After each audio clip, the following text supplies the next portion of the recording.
এই জন্য এখানে যারা আছেন প্রত্যেকেই চাকরি করার কেউ চিন্তা করবেন না, সবাইকে বলছি কেউ চাকরি করবেন না। আপনাদেরকে এতদিন মাথা ঢুকিয়ে দেওয়া হচ্ছে গরিব থাকো।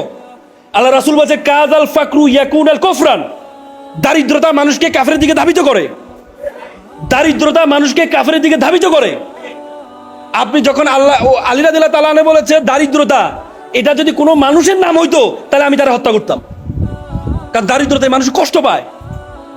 আর আপনারা বলেন দুনিয়া দুনিয়া দুনিয়া দুনিয়া করো না, আখিরাত আখিরাত করো। আখিরাত করবেন, আখিরাত করবেন, কিন্তু আপনাকে দুনিয়া। আল্লাহ রাসূলের কাছে একজন সাহাবা আসছেন, ইয়া রাসূলুল্লাহ আমি চিকনা হয়ে যাচ্ছি, আমার একটা দোয়া পড়ে দেন। আল্লাহ রাসূল তারা দোয়া পড়ে দিল। এরপর সাথে ইয়া রাসূলুল্লাহ আমি তো আরো চিকন হয়ে যাচ্ছি। বলছে তুমি কি দোয়া পড়ো? আমি বলি রাব্বানা আতিনা ফিল আখিরাতি হাসানাতা ওয়া কিনা আযাবান নার। এই তো তুমি আখিরাতে হাসানাতা, দুনিয়া হাসানাত আগে চাইতে হবে। আগে তো দুনিয়ার হাসানাত চাইতে হবে, তারপরে না আখিরাতের। আগে তো তোমার দুনিয়াতে পাঠানো হয়েছে রে ভাই, তারপরে তোমাকে আখিরাত। পৃথিবীর যত আমাদের ইসলাম ধর্মের যত বড় ইবাদত গুলো আছে, বেশিরভাগ ইবাদত কার জন্য? টাকাওয়ালাদের জন্য। হজ কার জন্য? গরিবের জন্য। যাকাত কার জন্য? কার জন্য? কুরবানি কার জন্য? সাদকা কার জন্য? তাহলে গরিব গরিব থাকো, টাকা কাকে দিবেন? পৃথিবীতে আমি অনেক দেশে খ্রিস্টান দেশে, খ্রিস্টান কোনো বড় ধরনের যে তাদের প্যাগোডা গুলো আছে, কোনো প্যাগোডা টাকা দিয়ে পরিচালনা করা হয় না। রাষ্ট্র দেশে অর্থায়ন করে। আমাদের দেশে কেন প্রতিদিন শুক্রবারের টাকা উঠাইয়ে করতে হবে? রাষ্ট্র পরিচালনা করতে হবে, রাষ্ট্র প্রত্যেকটা মসজিদ পরিচালনা করতে হবে, রাষ্ট্র মুয়াজ্জিনের বেতন দিতে হবে। 5,000 টাকা একটা রিক্সা চালক হতে হবে, মাসে 50,000 টাকা ইনকাম করে। তার একজন মুয়াজ্জিন সারাদিন 24 ঘন্টা সে ডিউটিতে মুসলমানে এই মসজিদে, তাকে কেন মাত্র 5,000 থেকে 7,000 টাকা বেতন দেওয়া হবে? এটা আমাদের ধর্মকে অপমান করা হয়, এটা আমাদের ধর্মকে অপমান করা হয়। আজকে এই আলেমদেরকে যারা মসজিদের ইমাম, তাদেরকে একটা প্রাইমারি স্কুলের টিচারের যেমন বেতন হবে, তার চেয়ে ডাবল বেতন কাকে দিতে হবে? মসজিদের ইমাম এবং মাদ্রাসা শিক্ষকদেরকে দিতে হবে, কারণ তারাই আমাদের দেশকে তৈরি করার জন্য।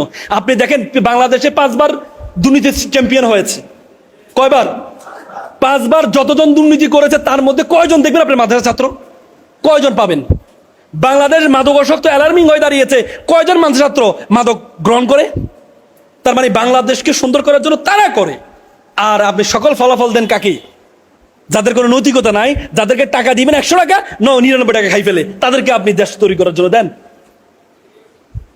এই জন্য আপনাদেরকে প্রত্যেকে এক একজন, আপনি দেখেন আশারে মুবাশশারা যে 10 জন যারা জান্নাতের সুসংবাদ পেয়েছে, তাদের 8 জনই ব্যবসায়ী ছিলেন।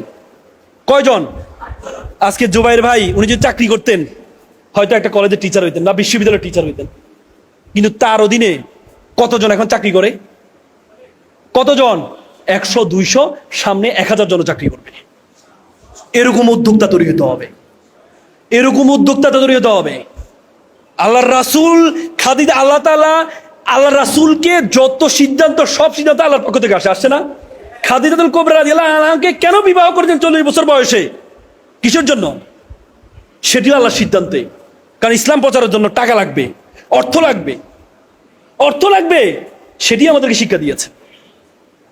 এজন্য আপনাদেরকে সম্পদ উপার্জন করতে হবে উইথ মোরালিটি, নৈতিকতা সহকারে। সম্পদ উপার্জন করতে গিয়ে অনৈতিক হওয়া যাবে না, মাহরুম হওয়া যাবে, মানে হওয়া যাবে না। কারণ প্রত্যেকটা ধনীদের সম্পদের মধ্যে কার হক আছে? ওয়াফিয়া মুআলিহিম লিসসাহিলিল মাহরুম, নাকি? কি আছে? যারা ধনীদের সম্পদের মধ্যে কার আছে? হক আছে, গরিবের হক আছে।